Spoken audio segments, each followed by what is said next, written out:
Hello friends, आप सभी का स्वागत है अपना यूट्यूब चैनल मघी मैथमेटिक्स क्लासेस में। आज हम क्लास 10th का हिस्ट्री का फर्स्ट चैप्टर आने की यूरोप में राष्ट्रवाद के बारे में सब्जेक्टिव क्वेश्चन लेकर के आए हैं, जो कि मोस्ट इम्पॉर्टेंट क्वेश्चन है।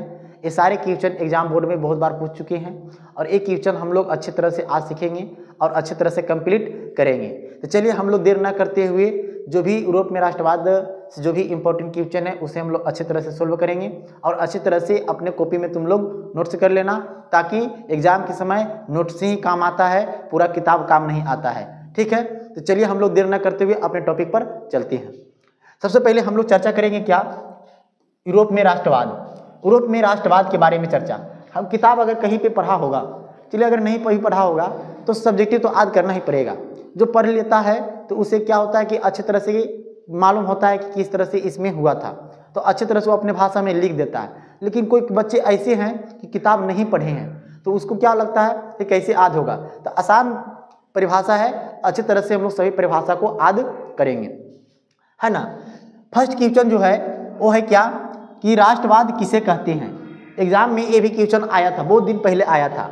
राष्ट्रवाद किसे कहते हैं, है ना। तो क्या है, अपने देश के प्रति प्रेम की भावना को राष्ट्रवाद कहते हैं। तो ये कितना आसान परिभाषा है। अपने देश के प्रति प्रेम की भावना को राष्ट्रवाद कहते हैं, है ना। चलिए बोलो कि ये क्वेश्चन कंप्लीट याद हो गया है। अपने देश के प्रति प्रेम की भावना को राष्ट्रवाद कहते हैं। चलिए देखते हैं नेक्स्ट क्वेश्चन। नेक्स्ट क्वेश्चन क्या है, नेक्स्ट क्वेश्चन है कि मेजनी कौन था। मेजनी कौन था।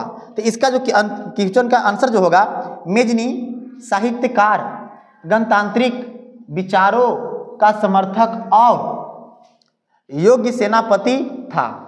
मेजनी का संबंध गुप्त दल कार्बोनरी से था।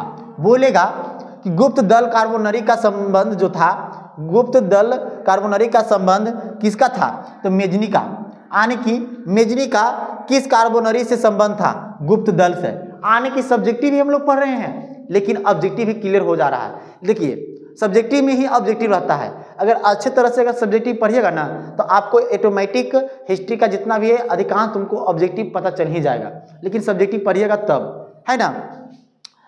मेजनी ने यंग इटली और यंग यूरोप की स्थापना की। देखिए दो ऑब्जेक्टिव यहाँ भी बन गया कि यंग यूरोप की स्थापना किसने किया, तो मेजनी ने। यंग इटली की स्थापना किसने किया, मेजनी ने। ठीक है, गुप्त दल कार्बोनरी का संबंध किससे है, तो मेजनी से है। ये सारे हम लोग को 3 ऑब्जेक्टिव बन गया। हम लोग को सब्जेक्टिव भी कंप्लीट हो गया और ऑब्जेक्टिव भी कंप्लीट हो गया। चलिए हम लोग नेक्स्ट देखते हैं। नेक्स्ट क्या है, चलिए नेक्स्ट है तीसरा नंबर क्वेश्चन, जर्मनी के एकीकरण की बाधाएं क्या थी। जर्मनी के एकीकरण की बाधाएं क्या थी। ये भी एग्जाम में कई बार पूछा हुआ है, आने की VVI क्वेश्चन है ना। तो इसका जो आंसर होगा कि जर्मनी के एकीकरण की निम्नलिखित बाधाएं थी। जर्मनी के एकीकरण की निम्नलिखित बाधाएं थी। सबसे पहले फर्स्ट में कि जर्मनी लगभग 300 छोटे बड़े राज्यों में विभाजित था। जर्मनी लगभग 300 छोटे बड़े राज्यों में विभाजित था। नेक्स्ट, यहाँ राज्यों में राजनीतिक, सामाजिक तथा धार्मिक विषमताएं थी, यानी विषमताएं थी। कहाँ पे, यानी जर्मनी के एकीकरण की जो बाधाएं हुआ था उसमें आने की 3 बाधाएं थी। तीसरा जो है कि राष्ट्रवाद की भावना का अभाव था। आने की जर्मनी के एकीकरण में किसका अभाव था, तो राष्ट्रवाद की भावना का क्या था, अभाव था। आने की जर्मनी के एकीकरण की बाधाएं क्या थी, तो इसका राइट आंसर हो जाएगा ए। चलिए अब हम लोग नेक्स्ट देखते हैं। 4 नंबर जो क्वेश्चन है कि मेटरनिख युग क्या है। मेटरनिख युग क्या है, तो इसका राइट आंसर होगा कि मेटरनिख ने 1815 से 1848 तक ऑस्ट्रिया में शासन किया। बोलेगा कि मेटरनिख ने ऑस्ट्रिया में शासन कब से लेकर कब तक किया, तो 1815 से 1848 तक। ऑब्जेक्टिव भी क्लियर हो गया। इसी काल को आने यही जो जब तक शासन किया था ना, इसी काल को मेटरनिख युग के नाम से जाना जाता है। आने की जो शासन किया था मेटरनिख युग ने, आराम से याद रखना कि मेटरनिख ने 1815 से 1848 तक ऑस्ट्रिया में शासन किया। इसी काल को मेटरनिक युग को नाम से जाना जाता है। बोलो 4 नंबर के क्वेश्चन का आंसर मिल गया, बहुत अच्छा। चलिए अब हम लोग देखते हैं 5 नंबर क्वेश्चन। 5 नंबर क्वेश्चन क्या है, चलिए देखते हैं। बहुत अच्छा क्वेश्चन है। 1848 के फ्रांसीसी क्रांति के कारण क्या थे? 1848 की फ्रांसीसी क्रांति के कारण क्या थे? एकदम मोस्ट इंपॉर्टेंट क्वेश्चन है, VVI क्वेश्चन है, VVI क्वेश्चन, बहुत ही लाजवाब क्वेश्चन है ना। इसका आंसर होगा 1848 के फ्रांसीसी क्रांति के निम्न कारण थे, आने के 3 कारण थे। पहला, लुई फिलिप की कमजोर एवं उदारवादी नीति का होना। दूसरा कारण था लुई फिलिप की असफल विदेशी नीति का होना। तीसरा कारण जो था राज्य में भूखमरी एवं बेरोजगारी का बढ़ना। अगर पूछे 1848 की फ्रांसीसी क्रांति के निम्न कारण क्या कौन कौन थे, तो ये तीनों आप लोग को लिखना पड़ेगा। इसका आंसर यानी 5 का आंसर ए था। और अच्छे तरह से इसे 1 बार 2 बार रीड करेंगे तो सब्जेक्टिव अच्छे तरह से क्या हो जाता है, कंप्लीट हो जाता है। जिसको बार बार हमको देखो सब्जेक्टिव याद करने का तरीका है। अगर हर 7 दिन पर अगर किसी भी चैप्टर का उसे देखते हैं तो माइंड में बैठा हुआ रहता है और आप कभी भी अपनी ही भाषा में लिख सकते हैं। लेकिन जब तक आधे नहीं कीजिएगा तो कैसे लिख सकते, कोई ऑप्शन ही नहीं बनता है। अब हम लोग 6 नंबर क्वेश्चन देखते हैं। कौन सा क्वेश्चन? 6 नंबर क्वेश्चन देखते हैं। चलिए 6 नहीं 7 डायरेक्ट है, कोई दिक्कत नहीं। चलिए हम लोग 7 क्वेश्चन है कि वीना कांग्रेस की 2 उपलब्धियां बताएं। वीना कांग्रेस की 2 उपलब्धियां बताएं। पहले इसका जो राइट आंसर होगा, यह कांग्रेस की 2 उपलब्धियां निम्न है। 2 निम्न है। देखिए फर्स्ट, वीना कांग्रेस द्वारा बुब्रो राजवंश की पुनः स्थापना की गई। वीना कांग्रेस द्वारा बुब्रो राजवंश की पुनः स्थापना की गई। बुब्रो राजवंश की पुनः स्थापना किसके द्वारा किया गया? वीना कांग्रेस के द्वारा। नेक्स्ट, वीना कांग्रेस द्वारा लुई 18वां को फ्रांस का राजा बनाया गया। आने की लुई 18वां को फ्रांस का राजा किसके द्वारा बनाया गया? वीना कांग्रेस के द्वारा। ये 2 कारण थे, एक बुब्रो राजवंश का पुनः स्थापना किया गया और एक लुई 18वां को क्या किया गया? फ्रांस का राजा बनाया गया।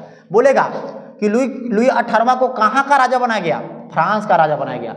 ऑब्जेक्टिव भी क्लियर हो जा रहा है। देखो तो ऑब्जेक्टिव भी यहाँ पे है और सब्जेक्टिव भी है। देखिए बहुत सारा बच्चा को पता नहीं होता है, पता भी होता है। सब्जेक्टिव अगर अच्छे से पढ़ते हैं तो ऑटोमेटिक ऑब्जेक्टिव याद हो जाएगा, और सब्जेक्टिव अगर नहीं कभी पढ़िएगा ना फिर ऑब्जेक्टिव नहीं बना पाइएगा, ऑब्जेक्टिव में आप फंस जाइएगा। तो बहुत सारा बच्चा ऑब्जेक्टिव रट लेता है, फिर सब्जेक्टिव देखिए बात रट लेना एक अलग है। अगर उसी तरह से अगर सब्जेक्टिव को भी पढ़ ले तो मेरा सब्जेक्टिव भी बन जाएगा और उससे जो ऑब्जेक्टिव पूछेगा वो भी बन जाएगा। आने की 1 तीर से 2 निशाना है ना, 1 तीर से 2 निशाना, बिल्कुल। चलिए 8 नंबर क्वेश्चन हम लोग देखते हैं। एक क्वेश्चन इंपॉर्टेंट है, गैरीबाल्डी के कार्यों की चर्चा करें। गैरीबाल्डी के कार्यों की चर्चा करें। कितना अच्छा क्वेश्चन है, बहुत अच्छा लाजवाब क्वेश्चन है। सबसे पहले हम लोग देखेंगे, गैरीबाल्डी का मानना था कि इटली का एकीकरण युद्ध के बिना संभव नहीं है। गैरीबाल्डी का ऐसा मानना था कि इटली का एकीकरण युद्ध के बिना संभव नहीं है, इसलिए उन्होंने आक्रमण की नीति अपनाई। इसलिए उन्होंने कौन सा नीति अपनाई? आक्रमण की नीति अपनाई। लाल कुर्ती और स्थानीय किसानों की सहायता से सिसिली और नेपलस पर अपना अधिकार कायम किया। बोल देगा, सिसिली और नेपलस पर अपना अधिकार कायम किसने किया? गैरीबाल्डी ने। लाल कुर्ती का संगठन किसने किया? गैरीबाल्डी ने। गैरीबाल्डी पेशे से क्या थे? नाविक थे। क्या थे? नाविक थे, नाविक है ना। इन्हें सरडानिया में मिला लिया। गैरीबाल्डी पोप पर भी आक्रमण करना चाहता था। बोलेगा कि गैरीबाल्डी पोप पर भी आक्रमण करना चाहता था, लेकिन काउंट कबूर ने इसे क्या कर दिया? अनुमति नहीं दी। परंतु काउंट काउर ने इसकी अनुमति नहीं दी। ये क्वेश्चन को एक बार और रीड करते हैं, अच्छे से याद करते हैं, लाइन बाय लाइन। सबसे पहले पढ़ते हैं, गैरीबाल्डी का मानना था कि इटली का एकीकरण युद्ध के बिना संभव नहीं है। आप यहां तक लिख लिए, गैरीबाल्डी का मानना था कि इटली का एकीकरण के बिना संभव नहीं है। उसके बाद बोलेंगे इसलिए उन्हें आक्रमण का नीति इसलिए उन्होंने आक्रमण की नीति अपनाई। बहुत अच्छा।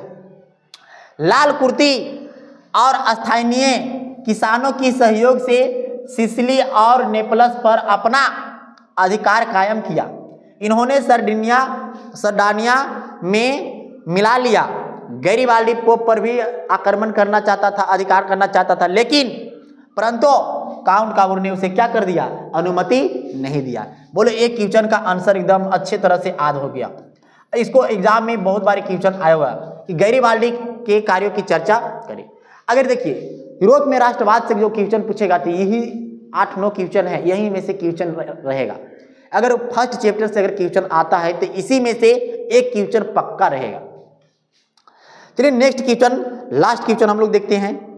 चलिए बहुत अच्छा ना, लास्ट क्वेश्चन है जर्मनी के एकीकरण के लिए बिस्मार्क ने कौन सी नीति अपनाई। बहुत अच्छा, एक ही को तो नीति अपनाया गया था और एक ऑब्जेक्टिव भी पूछा जाता है, यहाँ सब्जेक्टिव भी बन गया कि जर्मनी का एकीकरण के लिए बिस्मार्क ने कौन सी नीति अपनाई। तो बिस्मार्क जर्मनी का एकीकरण के लिए सैन्य शक्ति की महत्व को समझता था, इसलिए उन्होंने रक्त और लौह की नीति अपनाई। इस सब्जेक्टिव में पूछ दिया, लेकिन ऑब्जेक्टिव में भी पूछेगा रक्त और लौह की नीति किसने अपनाई, तो बिस्मार्क ने। रक्त और लौह की नीति किसने अपनाई, तो बिस्मार्क ने। और देखिए हम लोग 8 क्वेश्चन, एक 6 नहीं था तो आने 8 क्वेश्चन। अगर फर्स्ट चैप्टर से अगर चैप्टर फर्स्ट से अगर क्वेश्चन पूछेगा तो यही 8 में से एक क्वेश्चन पक्का रहेगा, है ना। तो ये था यूरोप में राष्ट्रवाद का सब्जेक्टिव। और इसी तरह से पहले हम लोग सब्जेक्टिव को कंप्लीट कर लेंगे। जितना भी सब्जेक्टिव है पहले उसको हम लोग कंप्लीट करेंगे सब्जेक्टिव को, उसके बाद हम लोग ऑब्जेक्टिव पर भी चर्चा करेंगे, क्योंकि ऑब्जेक्टिव को भी हम लोग कंप्लीट करेंगे एक एक करके। तो बोलिए एक 8 सब्जेक्टिव में से 8 सब्जेक्टिव सभी बच्चे को अच्छे से कॉपी में उतार लेना है। उतार लेने के बाद अच्छे से याद कर जाना है, क्योंकि अगर यहाँ से क्वेश्चन पूछेगा तो 8 में से यही में से एक क्वेश्चन पक्का रहेगा। ठीक है, तो बोलो कि यूरोप में राष्ट्रवाद का सब्जेक्टिव आज हम लोग को कंप्लीट, यूरोप में राष्ट्रवाद का सब्जेक्टिव जो है आने की कंप्लीट हो गया। तो आज का वीडियो हम लोग को यहीं तक रखते हैं, क्योंकि हम लोग चैप्टर बाय चैप्टर कंप्लीट करेंगे, है ना। और दूसरा चैप्टर हम लोग सब्जेक्टिव देखेंगे, तीसरा चैप्टर सब्जेक्टिव देखेंगे, चौथा, पंचमा, छठा, संतमा, अंठमा, 8 चैप्टर है हिस्ट्री में, 8 को हम लोग कंप्लीट करेंगे एक एक करके। तो आज का वीडियो यहीं तक। अगर ये वीडियो आप लोग को अच्छा लगा हो तो अपने दोस्तों के पास शेयर करें और उसे बताएं कि सब्जेक्टिव बहुत ही अच्छे भाषा में लिखा हुआ है और बहुत अच्छी भाषा में सर समझा भी देती है, और इसे वो भी देखें, पढ़ें, और भी ज़्यादा दोस्तों के पास शेयर करेंगे तो और भी बेहतर है। तो हम लोग आज का वीडियो यहीं तक रखते हैं। नेक्स्ट में हम लोग देखेंगे नेक्स्ट चैप्टर आने की समाजवाद और साम्यवाद के बारे में चर्चा करेंगे। तब तक आज का वीडियो यहीं तक, फिर मिलेंगे हम लोग नेक्स्ट वीडियो में। तब तक लिए thank you so much, bye bye, सबके लव यू।